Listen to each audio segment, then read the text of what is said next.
তো আমি চলে গেছিলাম আজকে আমাদের বজরঙ্গবলী মেলায়, আর বজরঙ্গবলী মেলায় দেখে কি করলাম আর কি ছিল সবটাই তোমাদেরকে দেখাবো। তো হ্যালো বন্ধুরা, welcome back to my another blog. আজকে ব্লগে থাকছে বালুরঘাট ভুসলাই হনুমানজি মেলা। আর হনুমানজি মেলায় এসে আমি তো দেখি অবাক, এত সুন্দর হনুমানের রূপ।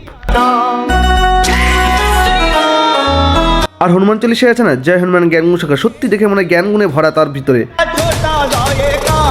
আর হনুমান প্রভু রামচন্দ্রকে ভালোবেসে নিজের উচ্ছে আগুন নিয়েছিলেন, সমুদ্র পার খুলেছিলেন।